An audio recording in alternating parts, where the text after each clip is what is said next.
자, 오늘은요, 우리가 이제 세 번째까지 그 해방신학의 하나님에 대해서도 배웠고, 그리스도에 대해서도 해방신학이 어떻게 접근을 하는가에 대해서 공부를 해봤어요. 그래서 오늘은, 이 좀 정리하는 의미에서, 하나님에 대한 의식들을 우리가 어떻게 갖고 있는가 이런 것들을 좀 살펴보려고 그래요. PPT를 사용해 가지고. 그래서 화면을 공유하면서 우리들이 갖고 있는 하나님의 계명과 해방신학적인 면에서 바라보는 새로운 하나님의 개념이 어떤 차이가 있는가 이런 것들을 한번 이렇게 서베이 한번 해보려고 그래요. 이렇게 해서 한번 훑어보려고 한번 그렇습니다. 저 PPT 공유가 될까요 지금요? 한번 보실래요? 이 개념을 이렇게 살펴보면 우리가 익숙한 하나님의 개념도 있고 알고 있었지만 어렴풋하게 알고 있었던 하나님의 모습들, 또 그리고 오늘의 시대에서 새롭게 하나님을 생각해 봐야 될 그 부분이 어떤 것인가 이런 것들도 한번 살펴볼 수가 있겠습니다. 자, 폭력의 시대에서 평화를 향한 영성, 어떤 하나님을 믿고 있는가? 오케이. 네. 한번 돌려. 그 컨트롤은 안 되죠? 리모트 컨트롤다가.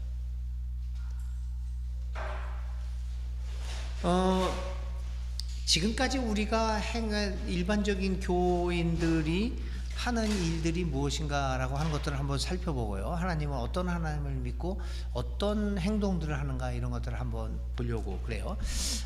이거를 한번 내용을 한번 보실까요? 우리의 전도, 우리가 어떻게 하나님을, 예수님을 전도하고 있었는가라고 하는 것을 한번 살펴보려고 합니다. 한번 다음 장면으로 예수 천당 계속해서 눌러줘요. 하나씩 이렇게요. 불신 지옥. 그 다음 이거 컨트롤이 돼야지 되겠는데, 예수님을 믿지 않으면 당신은 지옥불에 떨어져서 영원한 고통 속에서 살아가게 될 것입니다. 명심하세요. 하나님은 죄악을 일삼는 당신을 결코 놔두지 않으십니다. 이렇게 전도를 해요. 예수 천당. 이 강아지 모양을 하면 이런 강아지, 아주 공포스러운 아주 무서운 강아지 얼굴이죠. 그러다가 이렇게 말을 전하고 나서 뭐라고 얘기하냐면, 하나님은 당신을 사랑해요. 웃는 얼굴의 강아지. 이게 이제 우리들이 보통 하고 있는 전도죠. 그 다음에 또 뭐라고 얘기하냐면, 계속해서 하나님을 거부하면 하나님도 더 이상 어쩔 수 없습니다. 하나님은 당신이 하고 있는 일을 하나도 빠짐없이 보고 계십니다. 마치 경찰 하나님, 폴리스 갓이라고 하는 개념을 갖고 있죠. 하나님은 당신이 하는 말 하나하나를 다 듣고 계십니다. 도청하시는 하나님, 하나님은 믿지 않는 사람을 심판하십니다. 또다시 무서운 강아지 얼굴을 합니다. 그러나 곧바로 또 하나님은 당신을 사랑해요. 이렇게. 그러니까 우리가 전하고 있는 하나님이 이렇게 이런 모습을 보였다가 갑자기 또 이런 모습을 보이는 걷잡을 수 없는, 종잡을 수 없는 이런 하나님들을 우리들이 전하고 있었죠. 그 다음에 또 이제 하나님은, 잘 들으세요, 예수님을 믿지 않으면 지옥불에 떨어질 수밖에 없고 거기서 영원한 불 속에서 영원한 고통을 받으면서 살게 될 것입니다. 예수 천당 불신 지옥. 이렇게 계속해서 그런데도 또 하나님은 당신을 축복하십니다. 이런 모습들이, 그러니까 세상 바깥의 사람들이, 교회 바깥에 있는 사람들이 교인들을 바라볼 때 갖고 있는 이 개념들이 이렇습니다. 지금 그러니까 이런 개념을 변화시키지 않고서는 교회가 세상을 향해서 희망으로 살아갈 수가 없게 된다라고 하는 것을 볼 수가 있어요. 이건 좀 넘어가겠습니다. 사실 이것도 좀 웃기는 얘기예요. 문을 열어 나 좀 들어가게. 왜 들어오시려고요? 너를 구원하려고. 구원, 무슨 구원이요? 나를 영접하지 않으면 내가 너에게 줄 영원한 형벌에서 너를 구원하려는 거야. 그러니까 사람들이 전혀 생각하지 않고 있는 구원을 얘기하는 거예요. 난 필요 없는데 왜 그걸 가지고 우리 집에 들어오려고 하느냐라는 그 이해할 수 없는 모습을 보이게 되는 거죠. 조심해, 내가 너를 늘 보고 있어. 우리들이 전반적으로 갖고 있는 하나님에 대한 개념이 이런 것이죠. 그러니까 공포에 사로잡히게 만드는 것이 교회의 모습이었다, 이렇게 볼 수가 있습니다. 자, 이렇게 기본적인 그 모습에서 출발을 해보면서 한번 우리가 또 하나님에 대해서는 또 다른 측면에서 어떠한 개념을 갖고 있느냐, 두 종류의 개념에 대해서 한번 말씀을 드리겠어요. 투사가 있어요. 한 투사가 있는데, 이게 이 투사가 지금 그 싸나운 소와 싸우려는 입장입니다. 어떤 입장을 가지고 있을까요? 첫째 개념은 문이 열리고 사납게 생긴 투가 나타납니다. 투사는 관중들에게 침묵 가운데 하나님에게 기도해 줄 것을 요청을 합니다. 어떻게 요청을 하냐면 사나운 소가 사라지게 되기를. 우리들도 일상생활에서 어떤 고난이나 어떤 위험한 일이 있을 때 이런 기도를 드리죠. 이게 우리가 하나님 앞에 갖고 있는 중요한 개념을 이런 식으로 표현할 수가 있어요. 없어지게 해 주십시오, 이렇게 기도를 합니다. 두 번째 기도는 이거예요. 아까는 사나운 투가 소가 사라지게 해 주십시오, 이렇게 기도하고, 두 번째 기도는 사나운 투를 물리칠 충분한 용기와 힘을 달라고 이야기를 합니다. 그러니까 제일 먼저 나타났던 거는 하나님이 공포의 하나님이라고 하는 개념이 굉장히 강했다고 하면, 두 번째 이 투사에서 보여지는 우리가 하나님에 대하여 갖고 있는 개념은 우리를 도와주시는 하나님인데, 사라지게 위험이 사라지게 하든지 아니면 위험을 극복할 힘을 달라고 하는 그런 관계 속에서 하나님을 바라보고 있죠. 이러한 개념에서 하나님과의 관계를 출발하게 될 때 우리들이 일반적으로 갖고 있는 영성의 모습은 뭘까?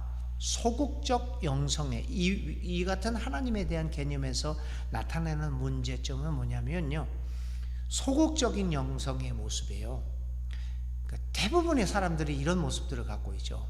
지금 현재 한국 교회에서 소극적인 영성의 모습은 어떻게 나타나냐면 모든 것을 해결해 주는 가부장적인 하나님을 생각을 합니다. 그래서 아까 가부장적인 하나님을 생각하니까 소가 없어지게 하달랬는지 아니면 나에게 능력을 달랬는지, 그 모든 것들이 하나님으로부터 온다, 이런 생각을 갖고 있죠. 따라서 수동적인 인간의 모습으로 점차 변화하게 됩니다. 어떤 역동적으로 그것을 극복하고 이렇게 나가려고는 하는 것보다는 그저 하늘로부터 주어지는 어떠한 힘, 하늘로부터 주어지는 어떤 기적적인 일을 통해서 문제를 해결하려고 하는 수동적인 인간의 모습이 보여집니다. 그런데 이러한 소극적인 영성이 무조건 다 나쁘다, 그런 것만은 아닙니다.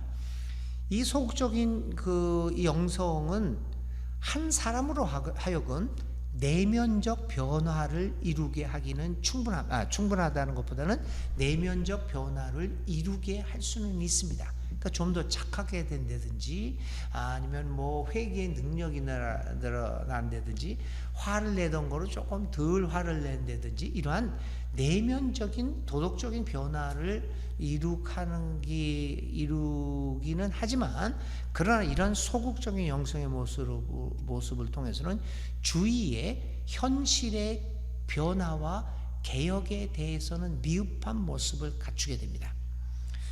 예를 들어 볼까요? 전체적인 면에서 한국 사회에서 이렇게 복지 시설이라든지, 그러니까 이제 정부가 복지 정책을 요즘과 같이 강하게 이제 구사하고 있지만, 그 전에 우리나라에서 정책으로서의 복지의 모습이 그렇게 갖추어지기 이전에 이 사회적 복지, 예를 들면 노인 문제, 아동 문제, 매 맞는 아내, 여러 가지 그러한 문제들, 우리 사회의 복지의 가장 큰 부분을 담당한 게 한국 교회입니다. 특별히 개신교회가. 우리는 가톨릭 교회가 그런 봉사활동을 많이 했다고 생각을 하는데요. 그렇지 않습니다.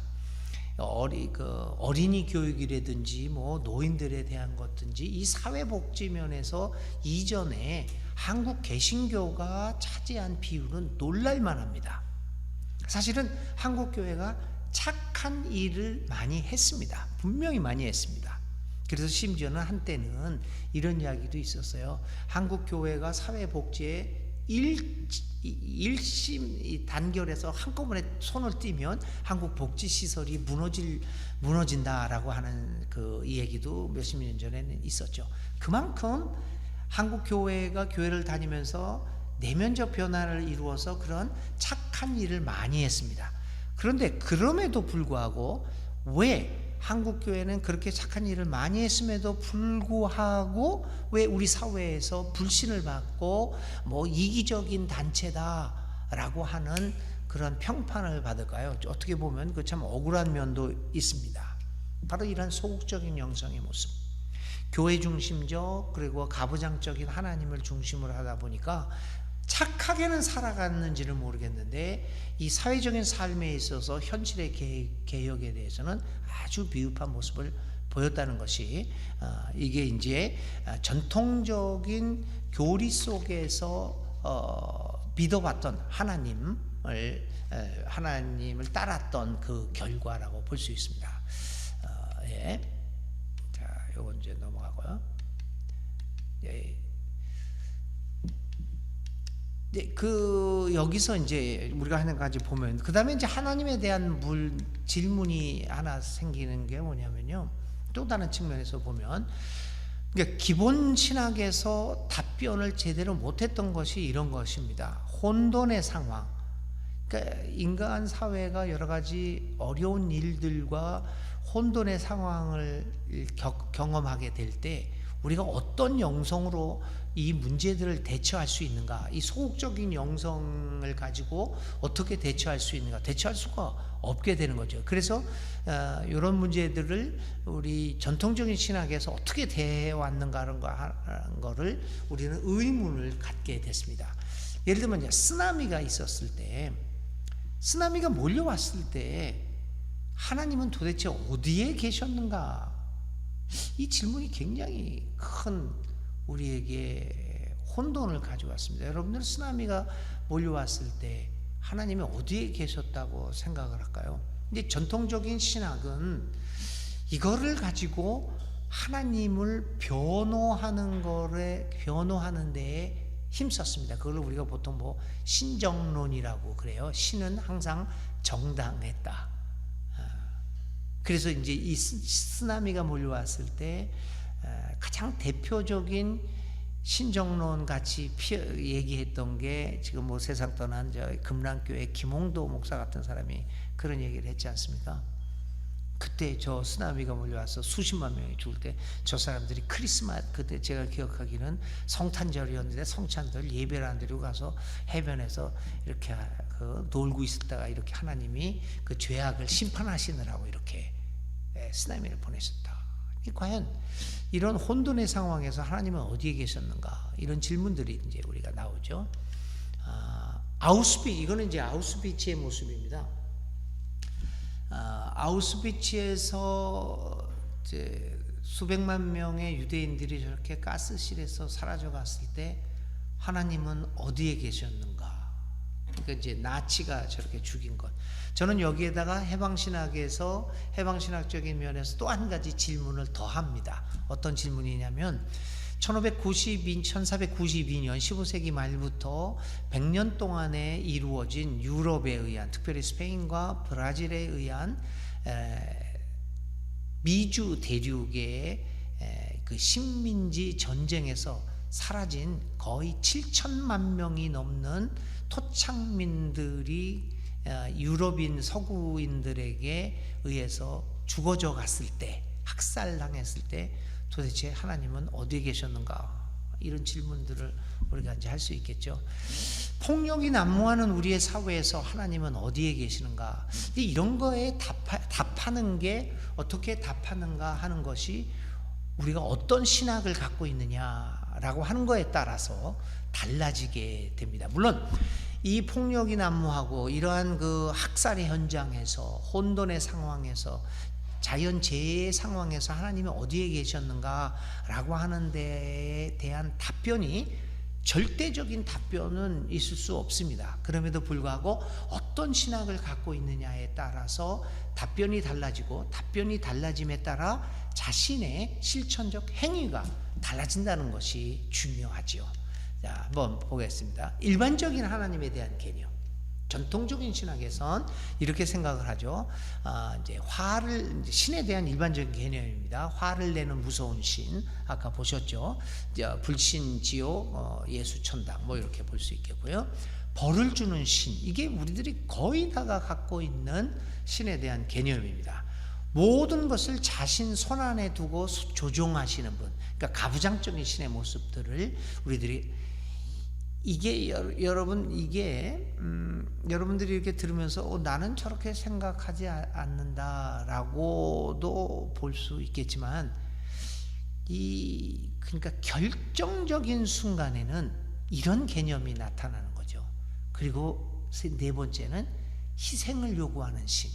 화를 내고 벌을 주고 모든 것을 자신의 손 안에 두고 조종하는 신에다가 우리에게 희생을 요구하는 신. 그러니까 신을 위해서 무엇인가를 해야만 내가 답변을 하겠다, 응답을 하겠다. 이제 이런 것들이 일반적으로 우리가 하나님에 대하여 갖고 있는 개념입니다. 이걸 아무리 부정한다고 하더라도 결정적인 순간에 이렇게 드러나고 있는 그 개념이라고 볼 수가 있어요. 이게. 그 다음에 마지막으로 한 가지 더 얘기하면 사필귀정의 신. 반드시 값을 요구하고 반드시 결과를 요구하는 하나님. 나쁜 짓을 했으면 나쁘게, 좋은 짓을 했으면 보상을 받고, 이게 사필귀정의 신이라는 것이 우리들이 대부분이 갖고 있는 모습이죠. 그래서 이런 하나님을 우리가 그림으로, 사진으로 만든다면 이런 모습이 되겠습니다. 저런 모습이고, 그 앞에 있는 게 인간이죠. 겁에 질려 있고 뒷모습만 보이고 있고, 신은 저런 모습으로 나타납니다. 그래서 제일 나쁜 교육 중에 하나가, 저는 그렇게 어렸을 때 그랬잖아요. 우리 부모님들이 뭐라고 그러면은 하나님이 너를 지켜보고 있다고, 저 눈으로. 그러니까 우리들 바로 저런 모습의 하나님을 갖게 되겠죠. 자, 이런 일반적인 그 개념을, 이런 개념을 갖고 신에 대한 개념을 갖고 있으면, 이 신에 대해서 우리는 어떤 태도를 갖게 될까요? 신에 대한 인간의 태도는 이렇게 됩니다. 교섭을 하려고 합니다. 딜을 하려고 하죠. 하나님, 내가 오늘 골프를 치러 나갈 건데 7시 예배에 와서 당신에게 예배를 드렸죠. 그러니 이제부터 9시부터 내가 라운딩을 시작하는데 홀인 원을 오늘은 꼭 주셔야 합니다. 그래서 그날은 헌금도 많이 냅니다. 뭐 그런 식이죠. 아주 어린애처럼 얘기하면. 그러니까 교섭을 합니다. 하나님, 내가 이렇게 할 테니까 당신도 나한테 이렇게 해주고 40일 금식 기도를 하겠습니다. 그러니까 어떤 일들을 이루어 주십시오. 내가 성서를 필사하겠습니다. 뭐 이런 어떤 그 교섭들을 이렇게 하게 되죠. 그 다음에 제물을 바치고, 이제 희생을 바치고 제물을 바치고 신의 비위를 맞춥니다. 그래서 한국 교인들의 특징 중에 하나가, 교회를 오래 다니면 오래 다닐수록 신이 무엇을 좋아하는가를 너무나 잘 알아요. 이렇게 하면 좋아할 것이다. 그래서 성전 건축할 때도 이렇게 하면은 신의 비율을 맞추게 된다, 이런 생각을 갖게 되죠. 눈치를 보죠. 그러니까 신앙이 깊어진다는 것은 눈치 단수가 올라간다는 의미로도 받아들일 수 있습니다. 다섯 번째는 거리를 둡니다. 가까이 하기엔 먼 당신으로서 거리를 둡니다. 그래서 교회를 아름답게 지어서 그 교회 안에 신을 놔두고 가끔 가다가 신을 보러 오고, 자기는 그냥 또 밖에서는 자기 나름대로 삶을 살아가게 되죠. 그래서 이러한 신에 대한 인간의 태도가 이런 식으로 이제 변하게 됩니다. 이것이 전통적인 그 교리 속에서, 전통적인 교회의 가르침 속에서 굳어진 한국 교인들의 신에 대한 생각과 신에 대한 태도가 이렇습니다. 이런 속에서 우리의 신앙생활을 지금까지 해오고 있다는 것을 우리는 부인할 수가 없어요. 자, 인간의 희생을 요하는 신의 모습을 고대 그림을 가지고 한번 표현을 해봤어요. 자, 만일 또 악이 인간의 자유, 요거 지나갑시다. 요건요. 네, 또 하나님은, 자, 그렇다면 또 한 가지 이제 우리들이 일반적으로 생각할 때, 하나님은 세상을 독립적이고 자유로운 존재로 만들었는지, 혹은 그의 조종을 받는 꼭두각시 인형 같은 존재로 창조하셨는가?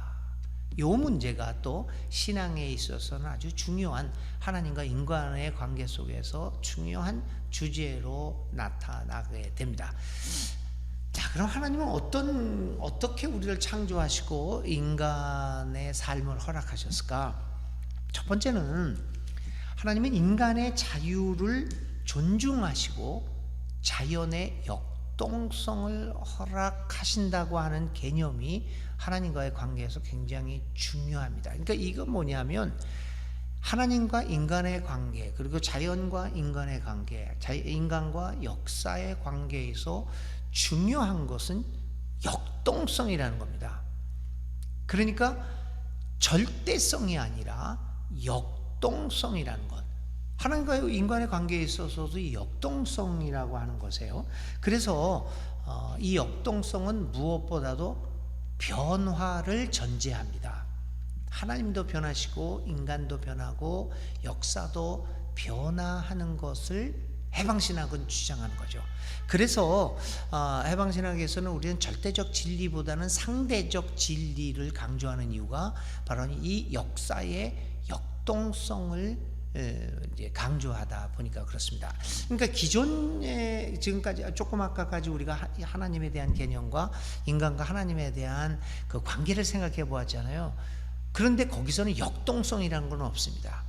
오직 하나님의 절대성만 있었기 때문에 하나님에게 순종하고 하나님의 그 명령대로 살아가는 일방통행밖에 없었습니다. 그런데 이제 우리 해방신학에서의 하나님과 인간의 관계는 무엇보다도 역동성의 관계에서 생각하기 때문에 변화를 전제하고 있다는 것을 강조하고자 합니다. 인간을 조종하고 자신의 뜻대로만 하려고 하는 하나님은 진정한 의미의 예수의 하나님은 아니시다라고 하는 것이죠. 참견하고 간섭하는 신은 사실은 성서적 하나님은 아니시다. 참견하고 간섭하고 이것저것 뭐 이래라 저래라 이렇게 소위 잔소리 하나님은 성서적 하나님이 아니라는 겁니다. 그래서 우리가 하나님에 대해서 생각할 때 가장 중요한 그 근거는 일반적인 그 하나님이 아니라 예수가 우리에게 보여준 하나님, 그리고 성서가 가르쳐주는 하나님, 이 두 가지임을 다시 한번 생각해 보려고 합니다. 여기에 보아야 합니다. 그래서 가장 중요한 것은 하나님과 인간과의 역동성. 그러니까 해방신학을 공부하면서 해방신학적인 면에서 우리가 성서를 해석하고 역사를 해석하고 신앙의 실천을 해석하게 될 때 가장 두드러지게 나타나는 장면, 그 주제는 역동성, 변화라고 하는 것입니다. 네, 이것이 지금까지 전통적인 신학하고 조금 이제 해방신학이 좀 모습을 달리하는 것이라고 볼 수가 있습니다. 계속해서 봅니다. 하나님은 어디에 계시는가? 이거 다 이제 뭐 아우슈비츠에서 있었던 일들입니다. 아까 이제 고난에 대해서 얘기한 것에 계속적입니다. 하나님은 어디에 계셨는가? 이거 제가 말씀을 드린 적이 있는데요. 엘리 위젤이라고 하는 사람이에요. 1986년도에 노벨 평화상을 받았는데, 지난번에 말씀드린 것처럼 이 사람이 아우슈비츠 가스실에서 소년 시절에 끌려갔다가 살아난 사람입니다. 이 엘리 위셀이라는 사람이요. 이 사람은 이런 얘기를 했어요. 그러니까 자기가 고난을 이미 당했던 사람이죠. 하나님은 죽어가는 사람들, 처형당하는 사람들, 아우슈비츠의 가스실에서 죽어가는 사람들, 강제 수용소에 갇혀서 죽을 날을 기다리던 사람들 안에 계셨다. 아니, 그 사람들뿐만 아니라 지금도 이 세상에서 발생되는 모든 비인간적인 사건들, 불의와 폭력으로 억압받고 죽어가는 사람들 안에 존재하신다. 그냥 놔둬요. 뭐 그렇게 해서 안 보이는 거 안 보이는 대로 해야지, 그냥 그대로요. 네, 괜찮아요. 네.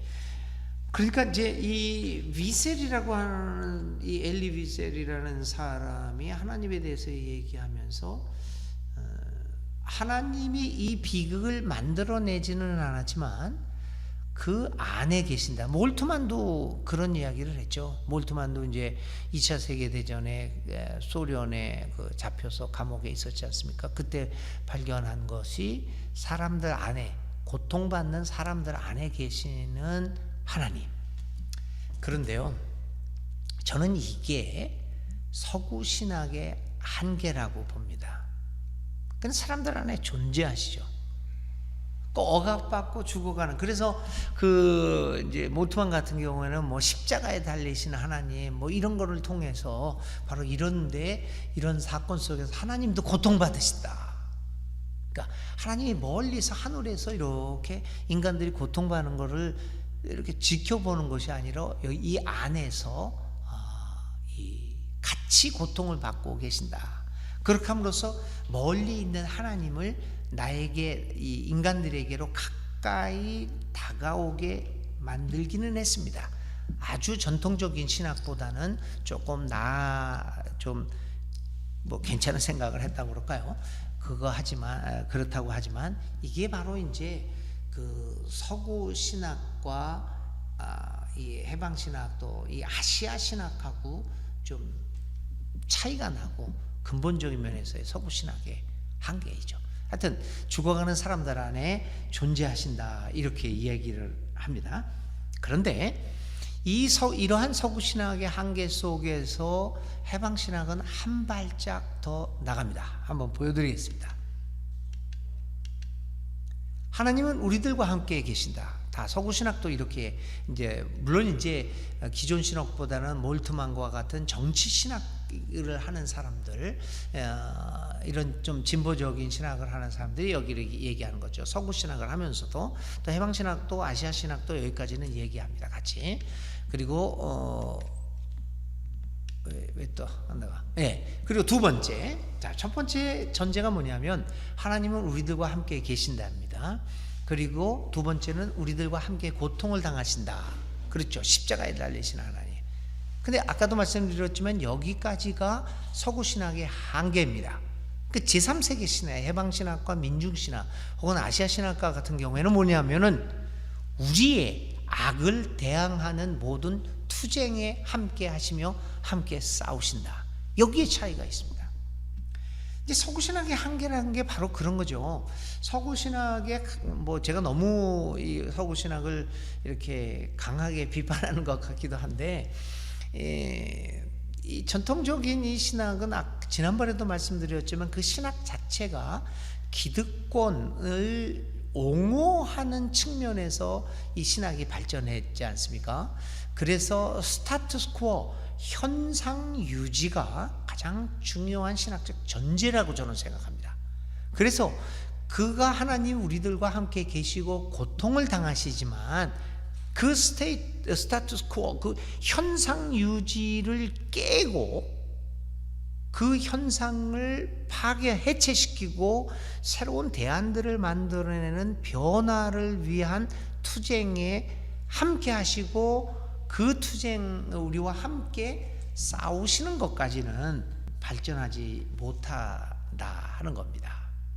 그래서 이제 해방신학이 바로 그것을 한 단계 더 나아가서 인간의 고통과 인간 사회의 불의한 이 현장 속에서 하나님 우리들과 함께 계시고 가난한 자들과 함께 고통을 당하시지만 그것을 넘어서서 가난한 자들과 함께 사회의 변혁을 위해서 함께 싸우시고 함께 순교 당하신다, 이렇게 이야기를 하게 되죠.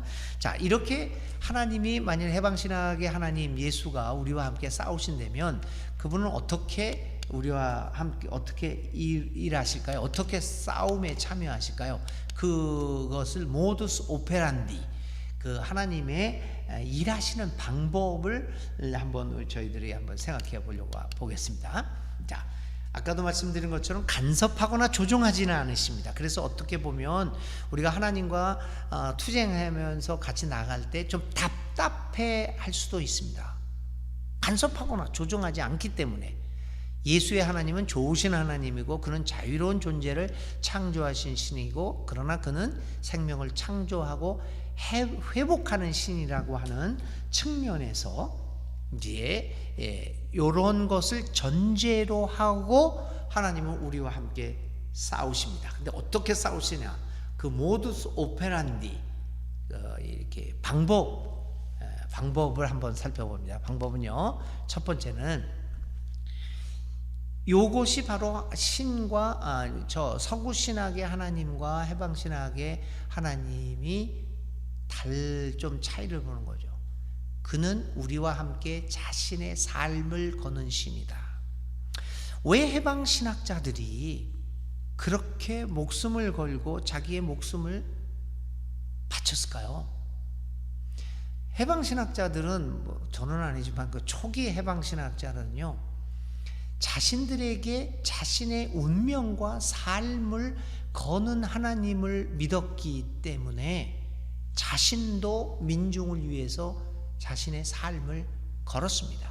생명을 겁니다. 그러니까 우리가 믿는 하나님은 그저 우리에게 힘을 주고 우리에게 기적을 베풀고 우리의 옆에서 같이 아파하는 것을 넘어서 우리와 함께 죽음의 전선에 뛰어든다는 겁니다. 우리와 함께 자신의 삶을 거는 신이다. 이것이 해방신학이 가난한 사람들과의 연대 속에서 발견한 하나님입니다. 그러니까 그는 인간의 손에 자신을 맡기는 신입니다. 인간과 함께 인간의 손에 자신의 운명을 맡기는 분이시고, 특히 그는 전능한 신이나 이 세계와 인간의 자유와 독립성을 위하여 기꺼이 그의 권력을 포기하는 신이다. 우리 서구신학에서는요, 철학적 신에서는 철학적 신, 이 서구신학이 가장 강조하는 인간과 신의 관계가 뭐냐면 다름입니다. 그러니까 신과 우리는 전적으로 다른 존재이다. 이게 굉장히 강조되죠. 근데 이제 해방신학에서는 그것 하나 더 넘어가서 자신의 신성까지도 포기하고 우리를 위하여, 우리의 그 삶의 변화를, 사회의 변화를 위하여, 또 우리의 해방을 위하여 자신의 권력까지도 포기하는 하나님이다. 우리에게 자신의 삶을 맡기는 하나님이다. 그래서 그런 의미에서, 어떤 의미에서는 하나님이 우리를 도와주시는 것이 아니라 우리가 하나님을 도와드려야 한다. 이렇게까지 이야기를 합니다. 하나님은 우리를 도와주는 것이 아닙니다. 하나님을 하나님 되게 하기 위하여 우리가 신을 도와야 된다. 그러니까 적극적으로 역사의 변혁의 과정에 뛰어들어서 하나님이 만드신 생명의 이 세계를 회복시키는 싸움에 나서야 한다. 그렇게 될 때 하나님이 하나님다워진다. 그렇게까지 과격하게 말씀드릴 수 있어요. 어떤 의미에서 하나님이 우리를 도와주시는 것이 아니라 우리가 하나님을 도와야 한다. 그래서 이제 저는 이렇게 표현을 합니다. 지난번에도 한번 제가 말씀드린 것 같은데요. 하나님은 마치 축구팀의 감독과 같이 그는 모든 선수들의 자유를 존중하지만 그는 결코 자신이 경기장에 뛰어들지 않고요. 그는 결코 페널티킥을 차지 않습니다. 페널티킥은 케인이 찹니다. 골을 넣어야 하는 것은 손흥민입니다. 이제 이렇게 되는 거죠. 이게 아주 중요한 얘기입니다. 이게 이제 한국 축구팀과 유럽 및 남미 팀과의 차이가 아닌가. 요즘은 뭐 한국이 많이 달라지기는 덜려졌지만요. 이게 이제 그 축구팀으로 이렇게 얘기하면, 이거 하나님과 우리와 역사와의 관계입니다. 하나님은 분명히, 그래서 우리 말 중에, 우리 그 신앙 고백 중에서도, 세길교회 신앙 고백 중에서도 이런 얘기가, 우리가 이제 기도할 때 역사를 주관하시는 하나님, 제가 이제 그 말 뜻은 다 알죠. 우리 그 세길교회 신앙 고백에도 그 단어가 있더라고요. 역사를 주관하시고 뭐 유지하시는 하나님, 그 역사를 주관하신다는 표현이 우리 세길교회 신앙 고백문에도 있지만, 어떤 면에서는 이 역사를 주관하시는 하나님 뜻은 알겠지만, 역사를 주관하고자 하는 것은 우리 인간들을 통해서 인간들이 해야 될 일이죠. 역사가 주관하는 것. 그러니까 이제 역사를 주관하는 것이 하나님이다라고 얘기하는 것은 첫 번째 그 투우사의 개념에, 투우사가 신에 대하여 갖고 있는 개념에서 제가 설명한 것 중에 하나죠. 하나님은 마치, 그러니까 하나님이 역사를 주관한다는 것보다는 결국은 골을 넣어야 하는 것은 선수들입니다. 인간들입니다. 그래서 우리가 이제 어떻게 하고 있잖아요. 하나님은 어디에 계시는가, 이런 그 인간의 재해나 여러 가지 불의한 상황에서 하나님은 우리와 함께 싸우신다.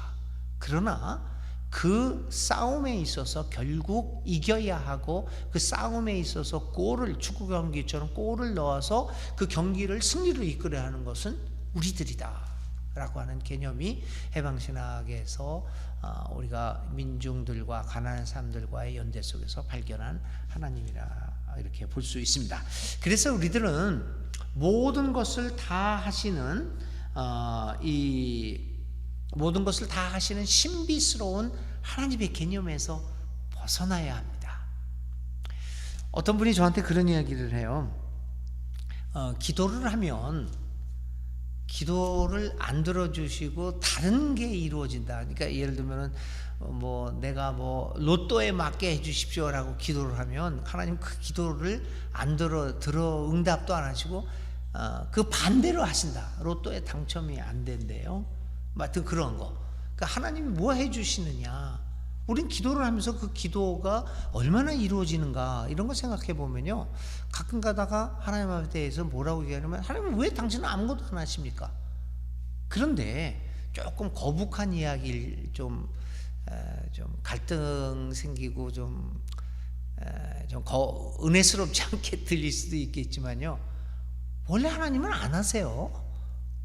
하나님 왜 안 하십니까? 이렇게 부르짖으시는데 우리 사람들이요, 근데 본래 안 하세요. 그래서 모든 것을 다 하시는 신비스러운 하나님에서 개념에서 벗어나야 되는 거죠. 지금까지 쭉 해방신학적인 면에서 하나님에 대해서 설명했잖아요. 모든 것을 다 하지 않으셨어요. 옛날에도 그랬고 지금도 그러세요.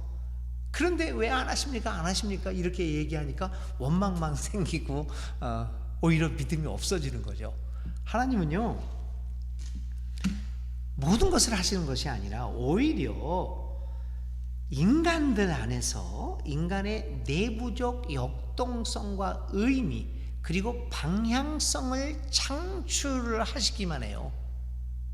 인간의 내부적 영성, 인간이 스스로 의미를 창출하고 내가 어떤 방향으로 나아가겠다라고 하는 방향성을 창출해내는 하나님이에요. 모든 것을, 그런 것도 없이 모든 것들 혼자서 다 하시는 하나님은 안 하세요. 하시는 하나님을 자꾸만 믿으면 우리의 신앙은 절대 발전할, 성장을 하지가 않게 되는 거죠. 그러니까 인간의 내부적 역동, 의미성, 방향성을 만들어 내시는 하나님을 한번 생각해 보시기 바랍니다. 그래서 이제 더 이상 우리의 자유와 우리의 책임을 대신하여 모든 것을 자신이 조종하고 도맡아 하는 신은 어떤 신이라고 그러냐면은 God Pilot, 파일럿과 같은 하나님. No more God Pilot.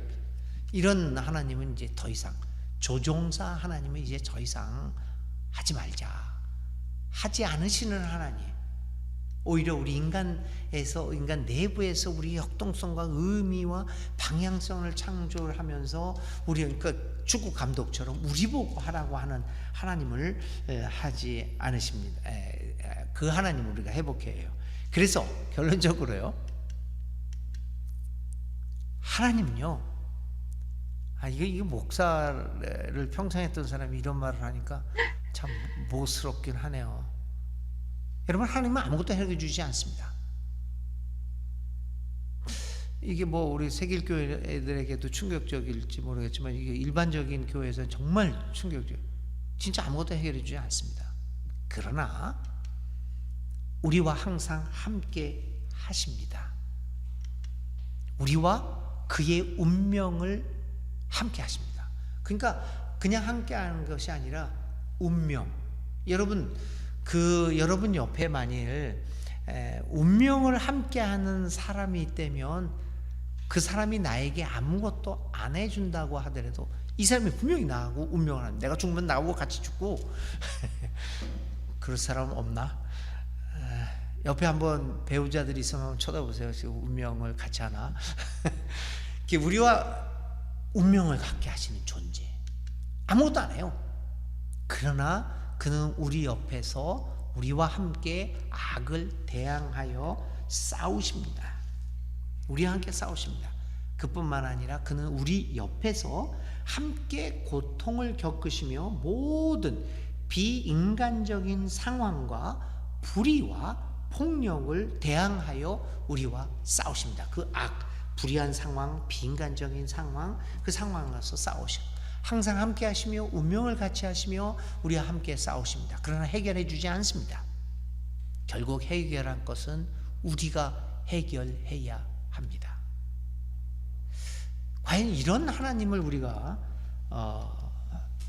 믿을 수 있을까요? 근데 이런 하나님을 믿게 되면, 진짜 이런 하나님을 믿게 되면 신앙이 더욱더 확실해지고 오늘의 삶의 현장에서 하나님의 존재를 더욱더 느끼게 되는 거죠. 그렇지 않고 모든 것을 해결해 주시는 하나님을만을 믿고 있다면 해결이 안 됩니다. 해결이 안 되는 상황에서 해결해 주는 하나님을 믿고 있으니까 점점 세월이 흐르면 흐를수록 하나님에 대한 그 신에 대한 신앙이 약해질 수밖에 없다. 참 안타깝죠. 그래서 이제 이러한 믿음의 이러한 해방신학적인 하나님으로 우리가 어떻게 전환할 수 있는가 참 어렵지만 해야 될 과제 중에 하나죠. 자, 계속해서 봅니다. 그렇기 때문에 하나님은 언제나 사랑의 하나님이심을 포기하지 않으신다. 그는 우리를 지탱하시고 회복시켜 주시고 용기를 주시고 격려하시고 동행하시는, 그러나 결코 우리를 철부지 취급을 하시지는 않으시는 하나님. 마지막으로 오히려 그는 우리로 하여금 자유롭고 책임 있는 선택을 하도록 초청하시는 하나님. 이게 이제 우리가 해방신학을 통해서 발견하는 하나님의 모습이라고 볼 수 있습니다. 이러한 하나님에 대한 개념을 가지고 과연 이런 신앙은 우리로 하여금 어떤 사람으로 만들어 갈까요? 달라이라마가 좋은 얘기를 했습니다. 어떤 종교가 제일 좋은 종교인가? 이렇게 얘기합니다. 당신을 매 순간 더 좋은 사람으로 만들어가는 종교. 다시 말하자면 당신을 보다 더 자유로운 사람으로, 보다 더 섬세한 사람으로, 보다 더 자유로운 사람으로, 보다 더 사랑의 사람으로, 보다 더 인간적인 사람, 보다 더 책임 있는 사람으로 만들어가는 종교가 가장 좋은 종교입니다. 이런 사람으로 당신을 만들어가는 종교가 바로 당신에게 가장 좋은 종교입니다. 우리 기독교가 예수님을 믿고 예수님을 따라 살아가는 예수 따름이, 예수인으로 살아갈 때 우리를 매 순간 어제보다 오늘이, 오늘보다 내일이 나를 저런 사람으로 만들어 가고 있는가라고 한다면 기독교가 나에게는 가장 좋은 종교가 아니겠습니까? 결국 그래서 이러한 그 하나님, 해방신학의 하나님을 믿어가다 보면 이제 행동의 변화가 나가는 거죠. 변해야 할 사람은 바로 우리들입니다. 우리는 평화를 위하여 일하는 사람들이 되어야 합니다. 그러기 위해서 우리는 무엇보다도 하나님에게 책임을 돌리는 일을 그만두어야 합니다. 하나님 중심의 신앙과 영성에서 인간 중심의 신앙과 영성으로 내려와야 합니다.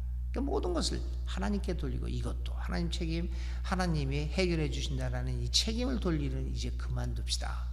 인간 중심의 신앙과 영성으로 내려와야 하는 것이죠. 우리의 과제는 평화에 있어서 이제 평화를 만들어 과제는 그 끝나지 않은 과제임을 깨닫게, 그러니까 하나님은 이런 그것을 깨닫게 해주고 우리 안에 형제, 이거 세길교에 오기 전에 이러한 그 가부장적인 단어로 썼네요. 세길교에 오기 전에 이 단어로 썼으니까 자매 형제를 가능케 해야 합니다. 이렇게 변화되죠. 피해자들과 연대하는 마음을 우리에게 줍니다. 왜냐하면 하나님이 우리와 함께 연대하시기 때문에 가난과 억압 그리고 폭력의 상황을 만들어내는 불의를 고발하고 싸워야 합니다. 그러니까 내면적인 변화를 넘어서서 내가 착한 사람으로 살아가는 것을 넘어서서 이 가난과 억압, 폭력의 상황을 만들어내는 불의를 고발하고 싸워야 하고 수동적인 개념을 벗어나서 하나님에 대한 능동적인 개념을 형성해야 합니다. 성찰의 능력을 개발하고 발전시켜야 합니다. 직접 참여하고 평화를 만들어가는 일에 우리의 운명을 걸어야 합니다. 그것이 서구적인 어떤 그 전통적인 하나님의 개념에서 이 해방적인 하나님의 개념으로 전환되었을 때 그 우리의 행위가 어떻게 변화될 수 있느냐라고 하는 것들을 보여주는 것이라고 볼 수 있습니다. 이제 한번 요약을 해보면요, 하나님은 결코 우리를 대신하지 않으십니다. 하나님은 마법적으로 일하시지 않고 하나님의 행위는 인간에 의한 인간 안에서 인간과 함께 하는 행위입니다. 그는 인간 없이는 일하시지 않습니다. 하나님이 모든 것을 해결한다고 가만히 있으면 아무것도 발생하지 않습니다. 그는 우리를 통하여 일하십니다. 하나님은 우리의 행복을 바라십니다. 여기까지만 이제 하도록 하겠습니다. 자, 그래서 이제 끄죠, 이제. 네. 그래서 이제 우리가 3강까지 해서 이 하나님에 대한 개념을, 예수에 대한 개념을 조금 한번 변화시켜 봤으면 어땠을까 해서 이제 기존의 하나님에서 해방적으로 해석하는 하나님의 모습에 대해서 우리들이 한번 생각해 보았습니다. 신에 대한 개념은 굉장히 중요합니다. 우리가 알게 모르게 어떤 신을 믿고 있느냐가 오늘 이 순간에 우리의 삶의 모습을 결정짓습니다. 그래서 어떤 분은 인간의 모든 행위는 그가 유신론자이든 무신론자이든 상관없이 신에 대한 개념에서부터 출발하고 있다. 그 모든 행위가, 우리의 사고방식이나 행위가 신의 개념으로부터 출발한다는 거죠. 신이 없다고 믿는 사람들도 마찬가지, 그것도 하나의 신론이잖아요. 무신론이잖아요. 그 생각으로부터 우리 행위가 결정되고 있죠. 예를 들면 가장 우리 기독교에서 중요한 그 개념 중에 하나가 삼위일체 하나님인데요. 이 삼위일체 하나님은 몰트만 같은 사람을 이거를 사회적 삼위일체로 해석을 했어요. 그러니까 이게 이제 그 삼위일체를 자꾸만 존재론적으로만 해석을 하게 되면 저 엉뚱한 생각들도 많이 나죠. 몸은 하나인데 머리는 세 개인 괴물이다. 이게 존재론적으로 생각을 하니까. 근데 이 몰트만은 어떻게 얘기를 했냐면 이게 사회적 개념으로 얘기를 했어요. 삼위일체를. 그래서 사회적 관계를 유지하면서 이 관계성 쪽에서도 한번 설명을 해봤어요. 성부, 성자, 성령이 존재론을 뛰어넘어서 평등과 사랑과 평화와 조화라고 하는 관계 속에서 형성이 되어 있다. 이게 이제 사회적 삼위일체를 이야기를 합니다. 만일 우리가 이 삼위일체, 사회적 삼위일체를 믿고 있다고 한다면 그것이 어떻게 우리의 삶에 적용됩니까? 무의식적인 가운데. 예를 들면 일신론을 믿고 있는 사람, 신은 하나다. 모든 권력은 이 하나의 신에 몰려있다. 이렇게 생각을 하고 있는 사람들은 어떤 생각을 하게 되냐면요, 가정에 와서는 거기도 신이 하나죠. 일신론이니까. 누굽니까? 옛날에 우리나라 호적에 가장이라는 게 존재했어요. 가장입니다. 그 가장에 모든 것이 권력이 집중되어 있습니다. 그 가장은 아버지입니다. 남자와 여자와 사이에서도 남자가 일신론에 의해서 신입니다. 신적인. 나라에서는 왕이고, 직장에서는 대표이사고 사장이고, 하여튼 모든 인간관계 속에서 1인이 등장하게 되죠. 그러니까 그 1인이 가장 높은 사람이 되고 모든 권력이 그로부터 나오게 되는 일신론.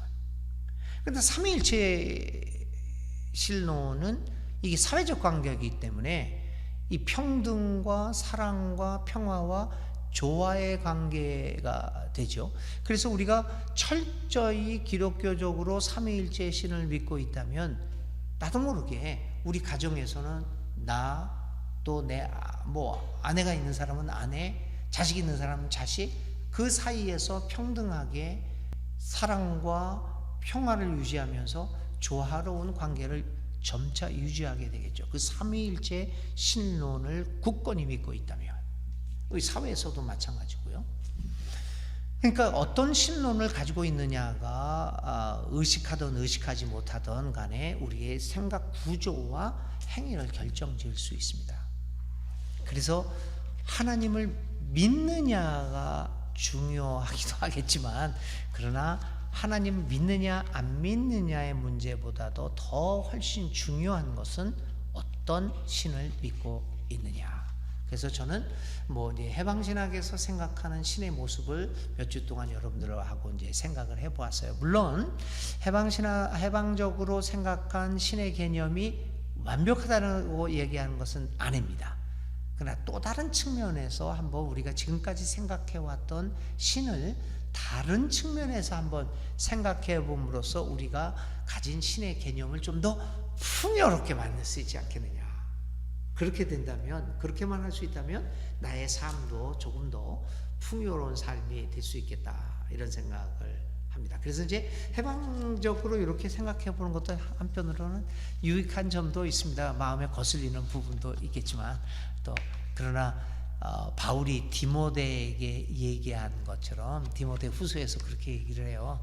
자기 제자인에게 하는 말이, 걸치작거리는 거 있으면 버리고, 어떤 나쁜 것들은 다 버리고 좋은 것만을 선택하며 살아라. 이렇게 디모데에게, 디모데 후서 5장에 이렇게 좀 제가 의역을 좀 한 건데, 그렇게 말하는 게 있었어요. 그래서 저는 맨날 보수적 교회에서도 강의하고 나서 꼭 요 말을 합니다. 여러분, 바울이 디모데에게 얘기했어요. 제가 한 것 중에서 걸리는 거 있으면 다 버리시고 한 가지만 은혜롭다 생각하는 그것만 잡으시면 됩니다. 그렇게 얘기하고 끝나니까 그 지방에서도, 그 보수적인 지방에서도 저를 반복해서 강사로 부른 적 많아요. 그래서 여러분들한테도 그 얘기를 합니다. 그렇지만 다시 한번 이렇게 다른 측면으로 생각해 보는 것은 우리의 신앙의 세계를 훨씬 더 넓혀가게 되는 것이라고 생각합니다. 이제 다음에 해방의 성령에 대해서 다음번에는 또 얘기하겠습니다. 오순절교회 이야기도 하고요. 해방의 성령이 어떻게 이루어지는가, 성령은 무엇인가에 대해서 다뤄보도록 하겠습니다. 여기까지 하겠습니다. 감사합니다.